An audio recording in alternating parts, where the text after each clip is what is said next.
지난주에 우리는 나만 장군의 신앙에 대해서 배웠습니다. 그는 신분적으로 장군이었지만도 자기의 수하에 있는 여종, 어린 소녀의 이야기에도 귀 기울일 줄 알고 또 자기 수하에 있는 종들의 이야기에도 귀 담아 들을 수 있는 낮은 심령, 겸손한 신앙을 가진 인물이었습니다. 그리고 말씀이 주어졌을 때 처음에는 불순종하였으나 이후에 엘리사 선지자의 전한 그 하나님의 말씀을 붙잡고 그대로 순종함으로 말미암아 나병에서 깨끗함을 얻는 기적을 입기도 하였습니다. 그의 겸허함, 그의 말씀에 대한 순종이 기적을 일으키는 원동력이 되었던 것이죠. 저와 여러분들도 나만 장군에 대한 이야기를 들으면서 우리가 고상한 신앙을 가지고 있고 많은 지혜와 지식이 능통하고 사회적인 지위와 신분이 있다 할지라도 항상 낮은 자세에서 겸손의 미덕을 지킬 수 있는 저와 여러분 되길 바랍니다. 하나님의 은혜는 낮은 자에게로 임하기 때문입니다. 그래서 항상 우리가 고상한 지식을 가지고 있다 할지라도 항상 자신을 낮추고 하나님 앞에 사람 앞에 겸손한 신앙인으로 살아갈 수 있기를 소망합니다. 그럴 뿐만 아니라 말씀이 때로는 이해가 되지 아니하고 과학적 또 논리적으로 이성적으로 이해가 되지 않는다 할지라도 하나님의 말씀이기에 그 말씀을 내가 지키겠나이다. 이런 말씀에 대한 전적 순종의 믿음을 가질 수 있길 바랍니다. 나만이 나병에서 깨끗함을 얻었던 그 기적의 은혜는 그냥 온 게 아니에요.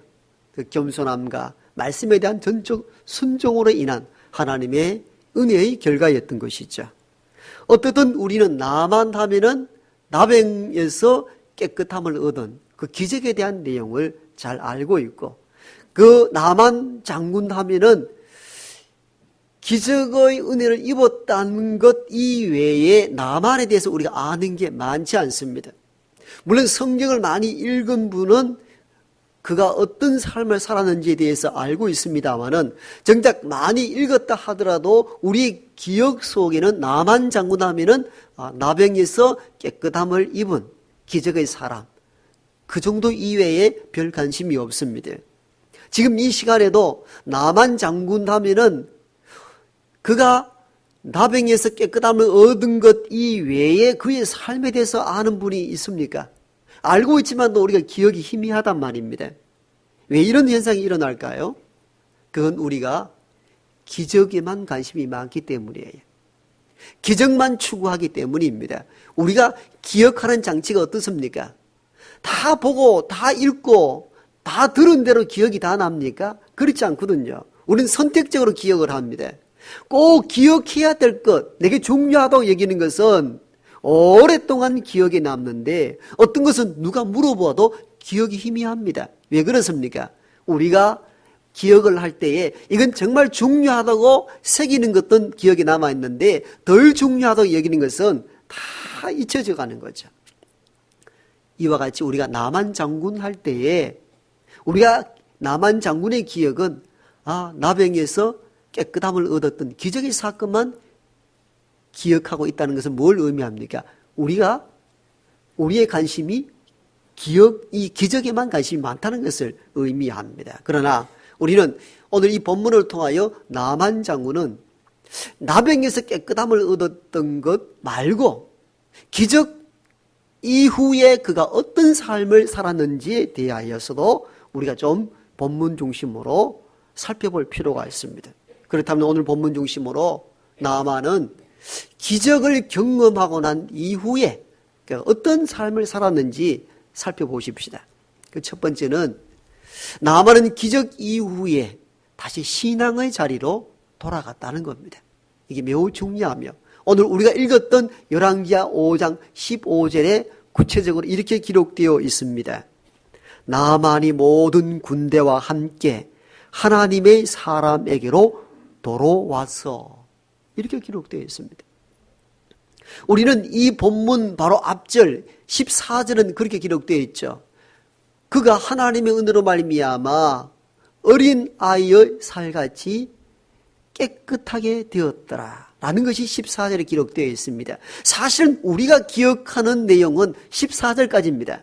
그가 어린 나병 환자였는데 하나님의 은혜로 말미암아 요단강에 가서 물에 7번 잠겼더니 어린 아이의 살같이 깨끗하게 되었다는 것. 우리의 기억의 끝은 여기까지입니다. 왜? 우리는 이 기적에 일어난 사건 이외에 관심이 없었기 때문입니다. 그런데 14절 어린 아이의 살같이 깨끗하게 되었다라고 말씀하고 난 뒤에 이 사건이 끝이 나는 것이 아니고 이어서 나만 장군의 기적 이후의 삶을 15절에 다루고 있는데 기적 이후에 그의 첫 번째 행위가 무엇입니까? 군대와 함께 선지자 엘리사에게로 돌아왔다는 겁니다. 오늘 이게 본문이다. 돌아와서는 그렇게 고백을 하죠. 이스라엘 외에는 온 천하에 신이 없는 줄 내가 압니다라고 신앙의 고백을 합니다. 이 말은 병을 고침받고 난 이후에 그가 자기 나라로 돌아가지 아니하고 다시 신앙의 자리로 돌아왔다는 것을 의미합니다. 여러분, 나만 장군이 이스라엘에 온 이유와 목적이 무엇입니까? 병을 고침받기 위해서입니다. 이게 그의 목적입니다. 병 고치는 것이 자기 일생일대의 삶의 목표요, 목적입니다. 그리고 엘리사 선지자가 시키는 하나님 말씀 붙잡고 그대로 했더니 병에서 고침을 받았습니다. 그 목적을 이루었습니다. 목적을 이루면은 자기 나라로 가면 되는 거예요. 다 끝났잖아요. 더 이상 기대할 것이 무엇이 있어서 이스라엘로 돌아갑니까? 자기 나라로 돌아가면 되는 거죠. 그리고 엘리사 선지자는 나만 장군이 엘리사 선지자를 찾아서 먼 길을 왔을 때에 얼굴도 내밀지 않았던 인물입니다. 그러므로 나만 장군이 나병에서 깨끗함을 얻고 난 이후에 엘리사 선지자에게로 돌아갈 이유가 사실 하나도 없습니다. 내 목적 이루었잖아요. 내 건강해졌잖아요. 나병에서 자유함을 얻었잖아요. 뭘 구하고 뭘 얻기 위하여 다시 엘리사 선지자에게로 돌아간단 말입니까?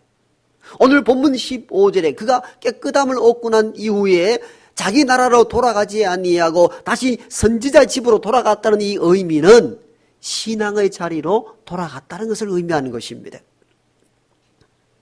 사실은 이 성경의 기록의 의도와 목적은 나만 장군이 병에서 고침받았다는 것을 중요하게 여기는 것이 아니라 기적 이후에 나만이 신앙의 자리로 갔다는 것이 더 중요한 것입니다. 우리는 기적 그 자체만 바라보았는데 성경은 기적 이후의 삶을 기록하는 의도가 무엇이겠습니까? 기적을 경험하고 난 이후에 어떻게 살아가는가, 그들의 발걸음이 어디로 향하는가, 이게 더 중요하다는 것입니다. 그래서 성경은 나만 장군의 기적을 입고 난 이후에 기적만을 다루지 않고 기적 이후의 사건을 기록한 의도가 바로 여기에 있습니다. 여러분, 우리도 믿음의 사람이고 우리가 필요할 때 하나님께 부르짖고 구하기도 하고 그렇게 합니다마는 우리가 구하는 것 다 이루어지면은 대개의 사람이 그렇잖아요. 자기 길로 돌아갑니다. 이전의 길로 돌아섭니다. 계속 하나님을 찾고 신앙의 자리에 머무는 이가 많지 않습니다. 우리가 병에 걸려서 병 낫기를 구하고 하나님께 호소하고 이 교회에 나와서 눈물로 엎드려 구하여서 병이 낫게 되었을 때에 여기에 머물러서 신앙의 자리를 지키는 이들도 있습니다만은 어떤 대개의 사람들은 이전의 세상 길로 떠나는 사람들도 많이 있습니다. 그런 경우가 얼마나 많이 있습니까? 우리는 한때 가난하였고 한때 병들었고 한때 실패하여서 병에서 고침받고 가난에서 해방되어 부유해지기를 원하고 세상 신분 없다가 권세 권력 누리는 것을 바랐을 때 하나님께서 그 구하는 자에게 은혜와 자비를 베풀어서 병에서 자유함을 얻고 건강해지고 신분 자유 얻고 먹을 것 가득하였을 때 우리가 머무는 자리가 어디였습니까?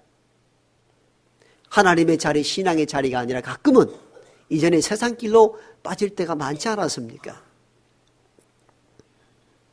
누가복음 17장에 보아도 이런 인간의 모습들을 잘 찾아볼 수가 있잖아요. 10명의 나병 환자가 예수님을 향하여 예수 선생님이여 우리를 불쌍히 여기소서. 여러분, 이 육체의 질병, 나병을 안고 있다는 것은 당시 하나님의 징벌로서 버림받은 자로 얘기했던 그 인물들이 때를 지어서 예수 선생이여 우리를 불쌍히 여겨달라 합니다. 그때는 한 마을 공동체에 함께 있지 못했습니다. 그들은 별도의 지역에서 그들만 살아갈 수밖에 없고 일반 건강한 이들을 가까이 할 수 없는, 부모 형제도 함께 할 수 없는 그런 버림받은 자식으로 살았던 그 일생들이 때를 지어서 예수님이 우리를 불쌍히 여겨달라 합니다. 주님께서 가던 길을 멈추시고 가라, 가서 너희 제사장에게 몸을 보이라 하십니다. 가다가 10명이 다 깨끗함을 얻었습니다. 주의 놀라운 은혜와 기적이 그들에게 일어난 것이죠. 그런데 10명이 다 깨끗함을 입었는데 주님께로 돌아와서 경비하고 절한 이는 오직 사마리아인 한 명뿐이었다고 성경 기록합니다. 주님께서 그 한 명에게 이렇게 묻습니다. 10명이 다 깨끗함을 얻지 않았느냐? 그런데 어찌하여 9은 어디 갔느냐라고 질문합니다. 여러분, 이 누가복음 17장의 이 이야기를 뭘 의미합니까? 거의 모든 사람들이 부르짖었을 때에 주께서 은혜를 베풀었건만 그 은혜를 입고 난, 즉 기적을 경험하고 난 이후에 주님의 자리, 신앙의 자리로 돌아오는 자는 많지 않고 대부분은 자기의 길로 다 떠나간다는 것을 의미하지 않습니까? 오늘 대부분의 사람들은 누가복음 17장에서 말씀하신 것 같이 다 그렇게 살아가는 거예요. 보다 많은 사람들은 우리가 부르짖을 때 응답하신 하나님의 은혜를 깨닫고 그 은혜 깨닫고 기적을 베푸고 이 경험하고 난 이후에 다시 신앙의 자리로 돌아서는 것이 아니라 오히려 세상 길로 많이 돌아서더라는 겁니다. 그런데 오늘 이 나만을 보십시오. 자기가 구했던 기도의 제목들, 예를 들면 병에서 고침받는 목적을 이루었음에도 불구하고 자기 길로 가지 아니하고 다시 선지자 앞에 서서 이스라엘 외에 이런 신이 없다라고 신앙의 고백을 하는 신앙의 자리로 돌아섰습니다. 여러분, 중요한 것은 기적이 아니라 기적 이후에 신앙적 삶을 사는 것입니다. 이게 훨씬 중요한 거예요. 우리가 바라는 기적만을 추구하는 것이 아니라 기적 이후에 세상 길이 아닌 하나님의 자리, 신앙의 자리로 돌아서는 것이 더 중요하다는 것입니다. 아멘 좀 하소. 뭐 맹맹해가지고 듣는지 안 듣는지 모르십니까? 반응을 좀 하세요. 여러분, 이 사무엘 상하, 열왕기 상하, 역대 상하는 몇 주에 걸쳐서 이스라엘 역사서를 다룬다 그랬잖아요. 오직 이스라엘 역사인데 이스라엘 역사책 한가운데 이방인 나만의 이야기를 왜 기록했을까를 계속 고민하셔야 됩니다. 이 말은 이스라엘인들은 선민이며 하나님의 은혜를 많이 입은 백성들입니다. 수없이 많은 하나님의 은혜를 입었지만도 그들은 은혜를 입고 난 이후에 하나님의 자리, 신앙의 자리에 머무는 것이 아니라 이전의 자리, 우상을 섬기는 자리, 옛 세상의 길로 많이 전락하고 말았습니다. 바로 이러한 이스라엘인들을 깨우치기 위해 주셨던 메시지가 오늘 본문입니다. 여러분, 이스라엘 백성들 한번 돌아보십시오. 바로의 압제 아래 430년 동안 식민 지배 아래 신음하며 살았습니다. 그 신임이 하늘에 닿자 하나님께서 모세를 보내어서 430년 압제 아래 놓여있던 이 백성들을 10가지 재앙을 보여가지고 이끌어내잖아요. 이게 출애굽 사건이란 말입니다. 홍해 바다가 그들 앞에 놓여있을 때 바다를 6지같이 갈라서 건너게 하시고 광야 40년 동안 지나는 동안에 만나와 메추라기로 그들을 먹이시고 입히셨던 하나님이셨습니다. 다 하나님의 은혜와 하나님 역사를 기록합니다. 가나안 땅에 들어왔을 때도 그 땅을 다 정복하기까지 때로는 우박을 내리고 또는 번개와 우레를 내려서 적을 물리치게 하고 그 땅을 차지하게 하셨습니다. 그 이후에 사사시대 때는 그들이 범죄하고 고통 속에 머물러 있을 때에 사사를 보내어서 그 민족을 구원하시기도 하셨습니다. 이게 다 이스라엘의 역사입니다. 이 역사, 하나님의 은혜의 역사인데 그들은 매번 하나님의 은혜를 잊어버리고 세상 길로 다 떠나고 세상 자리에 머물렀습니다. 하나님의 은혜의 자리, 신앙의 자리, 하나님의 자리에 머물지 않았습니다. 그래서 오늘 이 역사 한가운데 이방인 나만의 사건을 통하여 이스라엘인들을 자극하고 깨우치기 위해서 이 이방인 이야기를 하는 겁니다. 이 이방인을 보라는 것입니다. 너희들은 선민이며 하나님의 은혜를 엄청나게 입고도 세상의 자리로 떠나갔다면 이 이방인 나만을 보라는 겁니다. 그는 단 한 번의 기적을 경험하고서도 다시 돌아와서 하나님께 경배하지 않느냐는 것입니다. 신앙의 자리로 돌아오지 않았느냐는 것입니다. 여러분, 이 성경을 기록한 저자의 의도가 무엇이겠습니까? 왜 이스라엘 역사 한가운데 이방인 나만의 이야기를 굳이 해야 될 이 의도가 무엇입니까? 그리고 기적을 베푼 이 이야기를 끝내지 않고 기적 이후에 나만이 걸어갔던 길들을 구체적으로 기록한 의도가 무엇이겠습니까? 너 이스라엘 백성은 그렇게 은혜를 입고서도 다 세상 길로 떠났다면 이 이방인 나만을 보라는 겁니다. 하나님의 은혜의 기적을 경험하고 난 이후에 자기 길로 떠나가지 아니하고 다시 신앙의 자리로 돌아섰다는 것입니다. 이게 중요하다는 것입니다. 여러분, 이 말씀은 당시에 이스라엘인들을 깨우치기 위하여 주셨던 메시지라면 오늘 이 말씀을 읽는 저와 여러분들에게 주시는 이 시대의 말씀이기도 하십니다.